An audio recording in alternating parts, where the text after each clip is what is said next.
What the heck అనిపిస్తుంది ఈ news వింటే. 120 hours. ఎప్పుడైనా ఇమాజిన్ చేశారా? 120 hours ఒక హ్యూమన్ బీయింగ్ 120 hours వర్క్ చేస్తా అని చెప్పేసి. వర్క్ చేసే వాళ్ళు ఉంటారు, వెరీ రేర్ పీపుల్. కానీ ఇప్పుడు ఎలాన్ మస్క్ డాజ్ తన టీం మెంబర్స్ వచ్చేసి 120 hours వర్క్ చేస్తారంట. వింటేనే బిజార్ లాగా ఉంది మాట, ఒళ్ళు జల్లిస్తుంది. 120 hoursలో అంటే అర్థమైంది తెలుసా? 17 hours ఏ డే వాళ్ళు వర్క్ చేస్తారు.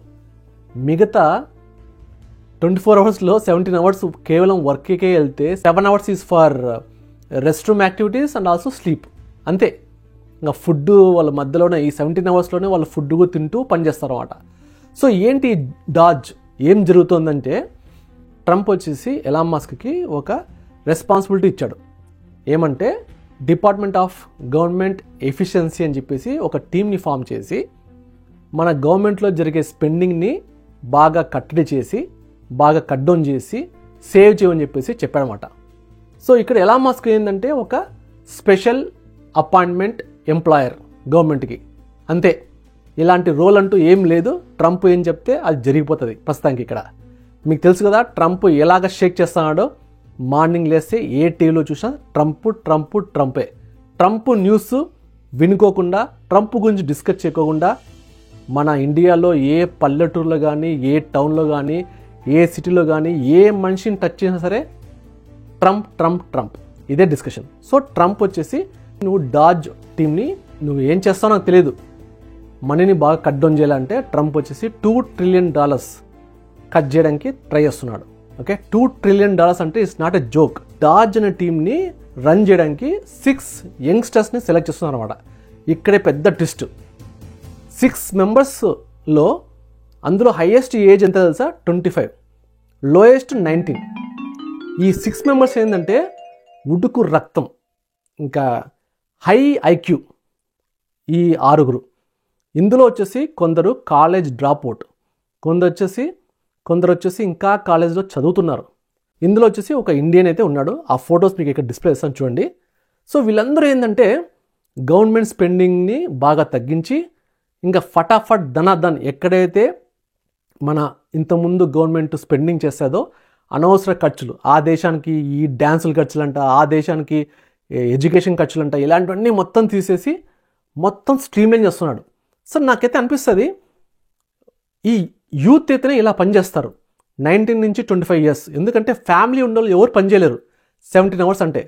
సో ఎలాన్ మస్క్ అంటే లైఫ్లో నువ్వు ఒక కంపెనీని స్థాపించి పైకి ఎదగాలంటే ఖచ్చితంగా కష్టపడాలి, బాగా 24 hours వర్క్ చేయాలి. నేను ఒకప్పుడు టెస్ట్లో ఉన్నప్పుడైతే ఆఫీస్లోనే పడుకున్నావని, ఆఫీస్లోనే లేచేవని చెప్పేసి అంటున్నాడు. సో కొందరు వచ్చేసి ఏమంటున్నారంటే వర్క్ లైఫ్ బ్యాలెన్స్ అనేది ఎలా ఉంటుంది, అసలు మనిషి అనేవాడు ఎవడైనా సరే అలా పనిచేస్తే లైఫ్ అంటే మనకి ఏం తెలుస్తుంది చాలామంది చెప్తున్నారు. కొందరేమో యూత్ అయితేనే అలా వర్క్ చేస్తారని చెప్పేసి అంటున్నాడు. సో ఇది ఏమైందంటే మన ఇండియాలో కూడా సుబ్రహ్మణ్యం అని చెప్పేసి ఎల్ఎన్టీ చైర్మన్ వచ్చేసి అతను ఒక 90 hours వర్క్ చేయమని చెప్పాడు. తర్వాత ఇన్ఫోసిస్ నారాయణమూర్తి ఆయన కూడా 70 hours వర్క్ చేయాలని చెప్పాడు వీక్కి. సో ఇలా ప్రతి ఒక్కరు మెయిన్గా యూత్ని వచ్చేసి మీరు ఎక్కువ పని చేయండి, లైఫ్లో తొందరగా ఒక కంపెనీని స్థాపించాలి అంటే ఇలాగ పనిచేయాలని చెప్పేసి చెప్తున్నాడు. సో ఇక కాంట్రవర్సీ ఎక్కడంటే ఇంకా నెక్స్ట్ లెవెల్ జనరేషన్ ఎలాగ ఉండబోతుంది, అసలుకి వాళ్ళు ఇంకా అందరూ రోబోస్ లాగా అయిపోతారు, అందులో డౌటే లేదు. వర్క్ లైఫ్ బ్యాలెన్స్ అంటూ ఏం ఉండదు. ఇంకా లైఫ్ అంతా ఎలా ఉంటుందంటే నెక్స్ట్ ప్రపంచము చాలా ఫాస్ట్గా, ఇంకా ఫాస్ట్ ఫార్వర్డ్, సో ఎంతో ఫాస్ట్గా ఉంటుంది అన్నమాట నెక్స్ట్ ఫ్యూచర్ అంతా. టోటల్గా అంతా artificial intelligence, advanced robo technology, advanced ఇంకా మనిషి అనే వాడితో పని లేకుండా అన్నీ పూర్తిగా ఇంకా ఏ కారకమైనా సరే నువ్వు ఊహించుకో, నీకే వదిలేస్తున్నా, అలాగా నెక్స్ట్ ఫ్యూచర్ అనేది రాబోతుంది. యూత్ చేతిలో మొత్తం ఉండబోతుంది. సో అలాగమాట 120 hours అంటేనే నాకు మైండ్ అయితే ఇట్లా స్టక్ అయిపోయింది. అలాగా ఆ 6 మందిని చూపిస్తా చూడండి, నిజంగా వాళ్ళు గ్రేట్ అబ్బా. వాళ్ళందరూ మంచి హై ఐక్యూ ఉన్న వాళ్ళని హ్యాండ్ పిక్డ్, అతను ఇలా నాకు ఇతను కావాలని చెప్పేసి పిక్ చేసుకొని ఆ టీంలో మెంబర్స్ని తీసుకున్నాడు. సో మీరు ఎవరైనా సరే ఇంకా హై ఐక్యూ ఉండి ఇలాగ 120 అవర్స్ వర్క్ చేసే నేచర్ ఉంటే ఖచ్చితంగా మీరు ఎలాన్ మస్క్లో దగ్గర పనిచేయచ్చు. సో ఎలాన్ మస్క్ కూడా ట్విట్టర్ని తీసుకునేటప్పుడు ఎక్స్ కింద కన్వర్ట్ చేసే ముందు చెప్పాడంట ఎంప్లాయీస్కి, మీరు ఎవరైనా సరే హార్డ్ వర్కింగ్ పీపుల్ అయితేనే, వర్క్ లైఫ్ బ్యాలెన్స్ అంటూ ఇక్కడ ఉండదు, హార్డ్ వర్కింగ్ పీపుల్ అయితేనే ఉండండి అంటే ఆల్మోస్ట్ లైక్ ఒక 50% 40% వెళ్ళిపోయారంట. ఒక 3 months శాలరీ తీసుకుని వెళ్ళిపోయారంట. మిగతా వాళ్ళు ఇప్పుడైతే ఎవరైతే ఉన్నారో వాళ్ళంతా బాగా హార్డ్ వర్కింగ్ చేసేవాళ్ళే అంట. సో ఎలాన్ మస్క్కి ఎప్పుడే కానీ hard working people, long working people అనేవాళ్ళు అతనికి ఇష్టం బాగా. సో ఇప్పుడు దీన్ని బట్టి మీరు అర్థం చేసుకోండి, నెక్స్ట్ మన ఇండియాలో ఉన్న సీఈఓలు దీన్ని ఆసరాగా తీసుకొని వాడేసుకుంటారు చూడు మామ, బాగా తోమి తోమి తోమి పెడతారన్నమాట. ఇంకా మాటకు ముందు ఎలాన్ మస్క్ చూడు, మాటకు వెనక ఎలాన్ మస్క్ చూడు అంటారన్నమాట.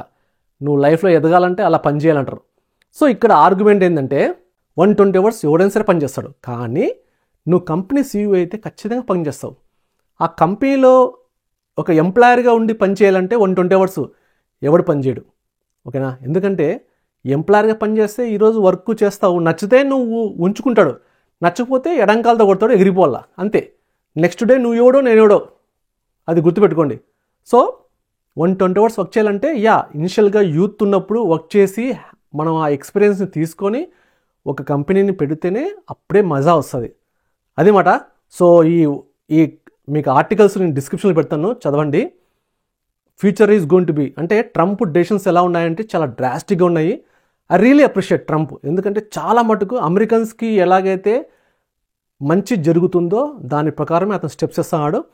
మన ఇండియాలో ఇలాంటి చేంజెస్ వస్తాయంటే అబ్బే చాలా కష్టం అమ్మా. అలాంటి థాట్ కూడా రాకూడదు వాట. పొలిటికల్ పీపుల్ దగ్గర అలాంటి థాట్స్ అసలు రావు. పక్కన పెట్టండి, మళ్ళీ దాని గురించి మాట్లాడితే మళ్ళీ ఇండియాకి వ్యతిరేకంగా మాట్లాడతామని చెప్పేసి అంటారు. సో డాజ్ అనేది ఒక టీం ఫామ్ అయింది. ఎలాన్ మస్క్, ట్రంప్ ఇద్దరు కలిపి అమెరికాని షేక్ చేస్తున్నాడు, కొత్త తరంతో ముందుకు వెళ్ళబోతున్నాడు. యు సీ అండ్ ఎంజాయ్, ముచ్చటగా చూసి 4 ఏళ్ళు రచ్చ రచ్చ ఉంటుంది. You see and enjoy the drama in USA.